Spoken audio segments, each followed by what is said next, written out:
প্রিয় শিক্ষার্থীরা, শুভেচ্ছা নেবে। আশা করি তোমরা ভালো আছো। দীর্ঘদিন তোমাদের কোনো ক্লাস ছিল না, সেটা আমি একটু আগেই বলেছি। আমি আর সে কথার অবতারণা করতে চাই না। যাই হোক, এখন তোমাদের জন্য আমি নিয়ে দেব গণিত ক্লাসে। তোমরা ভালো করে খেয়াল করো। এই অঙ্কগুলো অবশ্য তোমাদের পারার কথা, তারপরেও একটু স্মরণ করে দেওয়া হচ্ছে। প্রথম প্রশ্নটা রয়েছে, পিতা পুত্র মাতার বয়সের সমষ্টি একত্রে 93 বছর। পিতা পুত্র এবং মাতা তিনজন এর বয়সের সমষ্টি 93 বছর। মাতার বয়স পুত্রের বয়সের চেয়ে 16 বছর বেশি, অর্থাৎ মা 16 বছরের বড়। পুত্রের বয়স 15 বছর হলে পিতা ও মাতার বয়স কত? এখানে খেয়াল করো, পিতা ও মাতার বয়স একত্রে কত বলা নাই, পিতা এবং মাতার বয়স কত, অর্থাৎ পিতার বয়স আলাদা, মাতার বয়স আলাদা বের করতে হবে। পুত্রের বয়স দেওয়া আছে, সম্পর্ক একটু দেওয়া আছে। যাই হোক, আমরা এখন চেষ্টা করছি, দেখি সমাধান।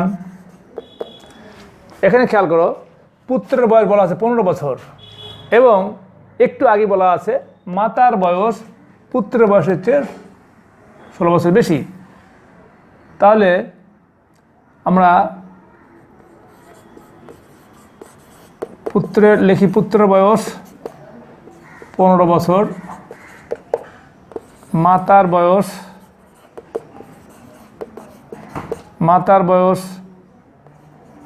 15 যোগ 16 সমান 31 বছর। মাতার বয়স আমরা পেয়ে গেছি। তাহলে পুত্রের বয়স 15 বছর, মাতার বয়স 15 যোগ 16, দুটো যোগ করলে পাওয়া যায় 31, সে 31 বছর। আচ্ছা, এখন পিতার বয়স, তাহলে আমার কি করতে হবে? এখন দুটো উপায় রয়েছে। একটা উপায় হচ্ছে পুত্রের এবং মাতার বয়স যোগ করতে হবে, যোগ করে বাদ দিতে হবে। সেটা আমরা শর্টকাট যোগ করতে পারি। প্রথমে লিখতে পারি পিতা মাত্রা পুত্রের বয়সের সমষ্টি, তার নিচে লিখলাম অমুক অমুক বয়সের সমষ্টি, দিয়ে বিয়োগ করে দিলে হয়ে গেল। এভাবে করতে পারি, অথবা আমরা এটাকে আলাদা যোগ করে নিতে পারি। যোগ করে নিয়েও করতে পারি, ইচ্ছা করলে আলাদা আগে যোগ, পরে আমরা বিয়োগ করতে পারি। যাই হোক, পিতা মাতা ও পুত্রের বয়সের সমষ্টি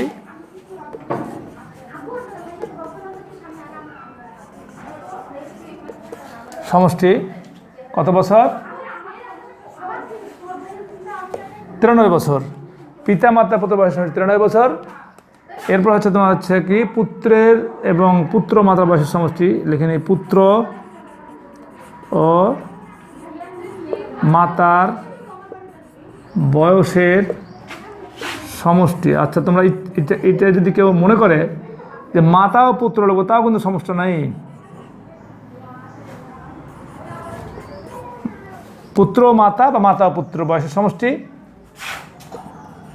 15 যোগ 31, এই 1 আর 5 যোগ করলে 6, 3 আর 1 4। আবার দেখি 1 যোগ 5 সমান 6, 3 আর 1 4। এই গেল তোমার পুত্র মাতার বয়সের সমষ্টি। এখন বিয়োগ করলেই 3 থেকে 6 বাদ দেওয়া যাচ্ছে না, তাহলে 13 ধরতে হবে। 13 থেকে 6 বাদ দেওয়া কত হচ্ছে? 7।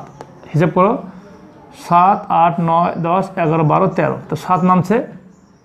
এরপর ওই 3কে 13 ধরলাম, সে একটা এখানে দিয়ে 5, 9 থেকে 5 বাদ দিলে 4, 47 বছর। তো অতএব কার বয়স পাওয়া যাবে? এখন মাতা বের হয়ে গেছে, পুত্রের বয়স দেওয়া আছে, তাহলে হবে পিতার বয়স 47 বছর। পিতার বয়স 47 বছর। আমাদের শেষ প্রশ্ন রয়েছে যে এখানে পিতা ও মাতার বয়স কত? একটু খেয়াল করো, একত্রে বললে কিন্তু আমাকে এটা করার দরকার ছিল না, তাইলে কিন্তু আমার শুধুমাত্র এই 15 এখান থেকে বিয়োগ করলে হয়ে যেত। কিন্তু যেহেতু পিতা ও মাতার বয়স কত একত্রে নেই, সুতরাং পিতার আলাদা মাতার আলাদা বের করতে হবে। তো অতএব পিতার বয়স 47 বছর, মাতার বয়স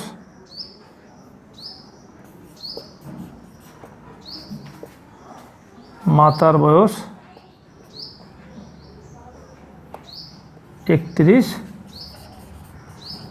বছর। এই আর কার বয়স কত বললো তো তখন পুত্রের বয়সে লেখা তো পুত্রের বয়স দেয়া আছে। যাই হোক, এই গেল তোমাদের 1 নম্বর প্রশ্নের সমাধান। এবার তোমাদেরকে নিয়ে যাবো 2 নম্বর প্রশ্নে। 2 নম্বর প্রশ্ন রয়েছে, একটি শ্রেণীকক্ষে 20টি বেঞ্চ আছে, প্রতি বেঞ্চে 3 জন করে বসতে পারে। ওই শ্রেণীতে 42 জন শিক্ষার্থী থাকলে কতটি বেঞ্চ খালি থাকবে, ফাঁকা থাকবে? অর্থাৎ এখান থেকে বোঝা যাচ্ছে যে শ্রেণীকক্ষে যতগুলো বেঞ্চ আছে সবগুলো বেঞ্চ ব্যবহার করা যাবে না, ব্যবহৃত হবে না, অর্থাৎ ছাত্র সংখ্যা কম রয়েছে। তাহলে এখানে আমার কী করতে হবে? এখানে জানতে হবে যে বলছে কতটি বেঞ্চ ফাঁকা থাকবে, খালি থাকবে। তাহলে বেঞ্চ ফাঁকা থাকতে গেলে জানতে হবে যে কতটি বেঞ্চ ব্যবহৃত হয়। মোট বেঞ্চ আছে 20টি, আর ব্যবহৃত বেঞ্চের সংখ্যা সেটা জানতে হবে। তাহলে আমি বের করতে পারবো। তাহলে যেহেতু 3 জন করে প্রতিটা বেঞ্চে বসে, 3 দিয়ে 42কে ভাগ করলেই আমি বের করতে পারবো যে কতটি বেঞ্চের প্রয়োজন বা প্রয়োজনীয়তা রয়েছে, বা কতটি বেঞ্চ ব্যবহৃত হচ্ছে। সুতরাং এটাকে ভাগ করতে হবে। 3 দিয়ে ভাগ করে ফেলি আমি 42কে। 3 একে 3, 1 নামলো 2 এর পরে, 3 দিয়ে 3 4 12। শূন্যটা কোথায় বসলাম খেয়াল করো। আমার বেঞ্চ ব্যবহৃত হবে 14টা। কটা বেঞ্চ ব্যবহৃত হবে? 14টা। বেঞ্চ রয়েছে 20টা, বেঞ্চ ব্যবহৃত হচ্ছে 14টা। তাহলে আমরা লিখব কি এখানে, শ্রেণীতে বেঞ্চ আছে কতটি? 20টি। আর ব্যবহৃত বেঞ্চের সংখ্যা, ব্যবহৃত বেঞ্চের সংখ্যা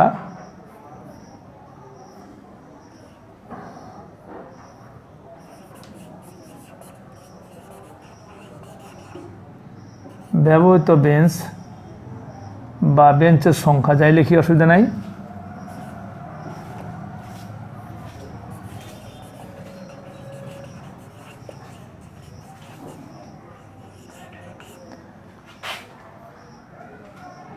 চোদ্দটি। তাহলে বিয়োগ করলে 10 থেকে 4 বাদ দিলে 6, ওই একটা এখানে 2 হলো, 2 দিয়ে মিলে গেল। এই 6টি বেঞ্চ খালি থাকবে, 6টি বেঞ্চ ফাঁকা থাকবে। অতএব বেঞ্চ খালি থাকবে 6টি। অতএব 6টি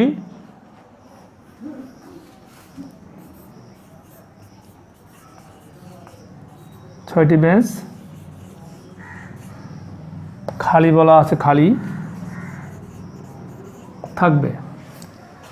দেখে নাও একবার, বলতেছে একটি শ্রেণীকক্ষে 20টি বেঞ্চ আছে, প্রতি বেঞ্চে 3 জন করে বসতে পারে।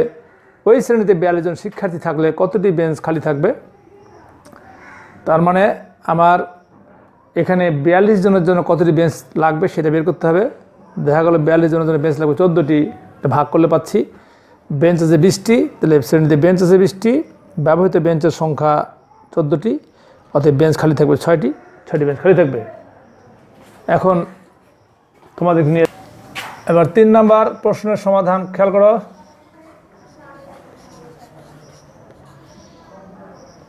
3 নম্বর প্রশ্ন, একটি শ্রেণীকক্ষে 12টি বেঞ্চ আছে, এটা বেঞ্চের অঙ্ক। প্রতি বেঞ্চে 3 জন করে বসলে একটি বেঞ্চ সম্পূর্ণ খালি থাকে, মানে একটি বেঞ্চ ব্যবহৃত হয় না। তাহলে শ্রেণীকক্ষ ছাত্রছাত্রীর সংখ্যা কত? একটা বেঞ্চ ব্যবহৃত হয় না, তার মানে বেঞ্চ ব্যবহৃত হয় 11টি। তাহলে আমাকে এখানে প্রথমেই বের করে নিতে হবে, যেহেতু ছাত্রছাত্রী বের করতে হবে। তাহলে কতটি বেঞ্চে বসে, কতজন করে বসে এটা আমার জানতে হবে। তাহলে এখানে মূলত বেঞ্চ 12টি হলেও যেহেতু একটি বেঞ্চ খালি থাকে, তাহলে আমার ওই 12 থেকে একটি বাদ দিয়ে 11টা বেঞ্চ পাচ্ছি। সেই বেঞ্চগুলোতে 3 জন করে বসে। তাহলে আমি লিখব শ্রেণীকক্ষে বেঞ্চ আছে শ্রেণীকক্ষে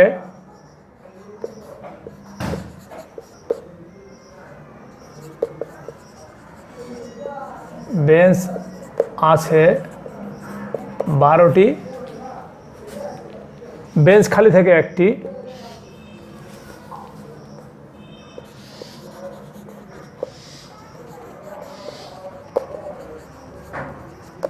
বেঞ্চ খালি থাকে একটি, তাহলে বেঞ্চ কাজে লাগে বা ব্যবহৃত বেঞ্চের সংখ্যা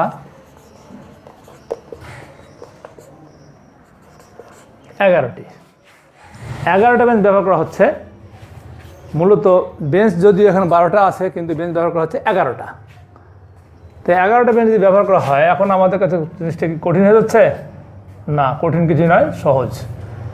প্রতি বেঞ্চে বসে 3 জন করে, তাহলে একটি বেঞ্চে বসে বা বসতে পারে, একটি বেঞ্চে বসে 3 জন। অতএব 11টি বেঞ্চে বসে 11 গুণন 3 জন সমান 33 জন। তাহলে কি বোঝা গেল? 33 জন বসতে পারে। এখন বলতে শ্রেণীকক্ষে ছাত্রছাত্রীর সংখ্যা কত? অতএব শ্রেণীকক্ষে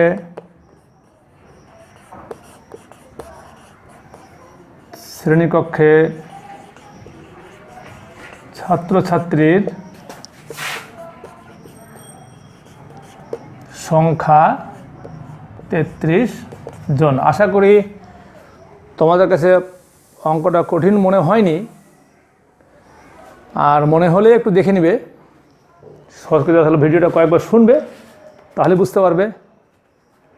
আবার বলছি, শ্রেণীকক্ষে বেঞ্চ আছে 12টি, খালি বেঞ্চ থাকে একটি, তাহলে ব্যবহৃত বেঞ্চের সংখ্যা এতটি, বা বেঞ্চ কাজে লাগানো হয়েছে এতটি, এটা বলতে পারবেন ইচ্ছা করলে 11টি। একটি বেঞ্চে বসতে পারে 3 জন, তাহলে 11টি বেঞ্চে কতজন বসবে? 11 গুণন 3 সমান 33 জন। অতএব শ্রেণীকক্ষে ছাত্রছাত্রীর সংখ্যা 33 জন। এখন তোমাদেরকে নিয়ে যাব 4 নম্বর অঙ্কে। 4 নম্বর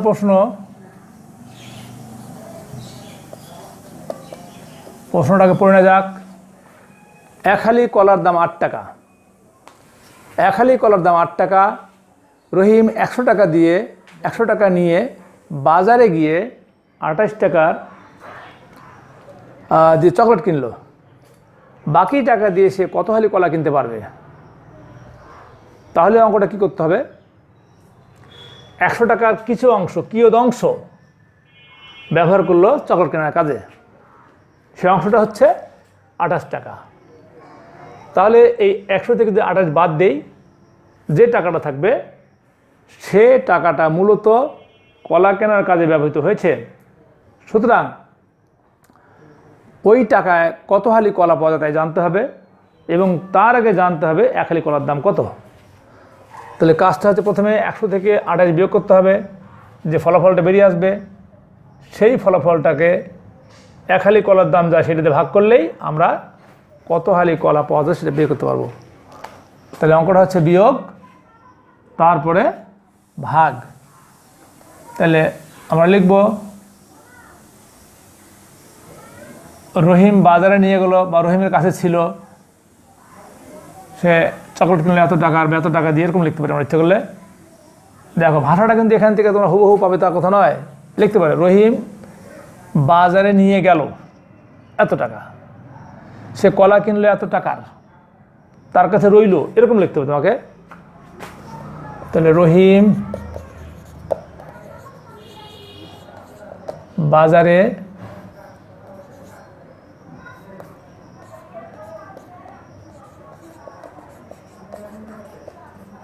নিয়ে গেল 100 টাকা। তারপরে সে চকলেট কিনলো, সে চকলেট কিনলো কত টাকা? 28 টাকার। সে চকলেট কিনলো 28 টাকা না টাকার, 28 টাকা দিয়ে। আর যদি কেউ চকলেটের দাম, তাহলে এটা টাকা লিখতে হবে না। এখন বিয়োগ করলে কত হচ্ছে? 10 থেকে 8 বাদ দিলে 2, এই একটা এখান থেকে 3, এই 10 থেকে 3 বাদ দিলে 7, এই 72 টাকা তার কাছে রইল। অতএব তার কাছে রইল 72 টাকা, যে টাকাটা সে কলা কেনার কাজে ব্যবহার করেছে। অতএব তার কাছে রইল কত টাকা? 72 টাকা। এই টাকাটার পুরো অংশই কলা কিনতে ব্যবহার করেছে। এখন আমরা আগেই বলেছি তোমাদেরকে, ভাগের অঙ্ক যখনই থাকবে সেই ভাগটা অনেক সময় নাও মিলতে পারে, দশমিক আসতে পারে, ভগ্নাংশ হতে পারে। এই সমস্ত কারণে আমরা ভাগগুলোকে ওই জটিল নিয়মে করা যাবে না, যেন তোমাদের কষ্ট না হয়। তাহলে এখন আমি করব কি, এই 72 টাকাকে ভাগ করব 8 দিয়ে, কারণ প্রতি হালি কলার দাম যদি 8 টাকা হয়, তাহলে আমরা এইভাবে লিখবো না 8 টাকায় কলা পাওয়া যায় 1 হালি, 72 টাকায় কলা পাওয়া যায় 72 ভাগ 8। এরকম করলে তোমাদের কষ্ট হবে। আমরা একটু কষ্ট লাঘব করার জন্য, যেহেতু ক্লাসও হচ্ছে না, প্র্যাকটিক্যাল তোমাদের ক্লাসে এনে ক্লাস করানো যাচ্ছে না, তার উপর আরও যদি আমরা একটু বোঝা বেশি চাপিয়ে দিই, কষ্ট হবে। এই জন্য আমরা একটু সহজে করানোর চেষ্টা করছি। 8-এর ঘরের নামতা পড়লে 8 নং 72, তার মানে 9 হালি। অতএব 9 হালি কলা কিনতে পারবে। এটা অবশ্য আমরা লিখতে বাকি টাকা, কারণ বাকি টাকার কথা বলা আছে। বাকি টাকা লিখি, তাহলে ভালো হবে। বাকি টাকা বা বাকি থাকে বা অবশিষ্ট, যাই হোক বাকি থাকে বা বাকি টাকা, বাকি থাকে 72 টাকা। 2বার টাকা লেখা যাবে না, 1বার টাকা। এখন এই টাকাটা দিয়ে সে কলা কিনলো, সেজন্য 8 দিয়ে ভাগ করলাম। 8 নং 72, শূন্য কোথায় বসলাম খেয়াল করিও, 2-এর নিচে। অতএব 9 হালি কলা কিনতে পারবে। 9 হালি কলা কিনতে পারবে। পরবর্তীতে রয়েছে তোমাদের জন্য, এটা শুধু উত্তর লিখতে বলেছে, ছোট ছোট অঙ্ক, শর্ট অঙ্ক। এখন এক সপ্তাহে কত ঘন্টা? এক সপ্তাহে কত ঘন্টা? আসলে এক সপ্তাহ সমান 7 দিন, আর একদিনে 24 ঘন্টা। তাহলে তোমাকে এখানে 24কে 7 দিয়ে গুণ করতে হবে তোমাকে। এক সপ্তাহ সমান 7 দিন, আর একদিনে 24 ঘন্টা। সুতরাং 24কে 7 দিয়ে গুণ করো। 4 7 28, 8 থেকে 2, 7 14 দিয়ে 16। আবার বলছি, 4 7 28, 8 থেকে 2, 7 14 দিয়ে 16, তার মানে 168 ঘন্টা। এটা হলো এক সপ্তাহে 168 ঘন্টা। এক সপ্তাহে 168 ঘন্টা। মধ্যাহ্ন 9টা 11। এক সপ্তাহে 168 ঘন্টা। কীভাবে পেলাম? এক সপ্তাহে কয়দিন? 7 দিন। একদিনে কয় ঘন্টা? 24 ঘন্টা। 24কে 7 দিয়ে গুণ করলেই যে ফলাফল, সেই ফলাফলটাই। খ নাম্বার প্রশ্ন উত্তর খেয়াল করো। চম্পারা 3 বোন। এক বোনের নাম রিমা, আরেক বোনের নাম দিনা হলে অন্য বোনের নাম কি? আসলে উত্তর তোমাদের সামনেই, খুব সহজ। 3 বোনের মধ্যে এখানে এক বোনের নাম দেওয়া আছে রিমা, আরেক বোনের নাম হচ্ছে দিনা। তাহলে রিমা আর দিনা আর চম্পা, এই 3 বোন। তাহলে আরেক বোনের নাম চম্পা। এক বোনের নাম হচ্ছে রিমা, আরেক বোনের নাম দিনা, আর অন্য বোনের নাম কি হচ্ছে? চম্পা। তাহলে এটা উত্তরটা হচ্ছে চম্পা। চম্পা, আরেক বোনের নাম চম্পা। এবার তোমাদের রয়েছে, একটু জটিল মনে হচ্ছে অঙ্কটা। মিনিটের কাঁটা কত ঘর ঘুরলে ঘন্টার কাঁটা 1 ঘর ঘুরবে? আসলে তোমাদের সামনে ঘড়ি থাকলে খুব সুবিধা হবে। তোমাদেরকে এখন আমি দেখানোর চেষ্টা করছি, মিনিটের কাঁটা কত ঘর ঘুরলে ঘন্টার কাঁটা 1 ঘর ঘুরবে। আসলে দেখো, তোমরা ঘড়ির দিকে চেষ্টা করো, ঘড়ির দেখো। মিনিটের কাঁটা কত ঘর ঘুরলে ঘন্টার কাঁটা 1 ঘর ঘুরবে। আসলে ঘর বলতে এটা যেটা বোঝানো হচ্ছে, এই এই যে বড় ঘর, যেমন ঘন্টার কাঁটা এইখানে 12টার থেকে এক ঘর ঘুরলে একটা আসে, একটা থেকে এক ঘর ঘুরলে দুইটা আসে, দুইটা থেকে এক ঘর তিনটে, এইভাবে এইগুলো ঘর। এই যে 12, 1, 2, 3, 4, 5, 6, 7, 8, 9, 10, 11, 12, এইখানে 12টা ঘর রয়েছে। মূলত এই বড় ঘরগুলো বোঝানো হচ্ছে যে মিনিটের কাঁটা কত ঘর ঘুরলে, এই যে মিনিটের কাঁটাটা, এই যে ছোটো কাঁটাটা দেখা যাচ্ছে, এই কাঁটাটা কত ঘর ঘুরলে ঘন্টার কাঁটা এক ঘর ঘুরবে। আসলে এই মিনিটের কাঁটাটা যেখানে আছে, এখান থেকে এখানে আসলে 1 ঘন্টা হবে, 12টার থেকে শুরু করে 12টায় আসলে 1 ঘন্টা হবে। এইভাবেই যখন থেকে শুরু করতে হবে সেখানে এসে থামতে হবে।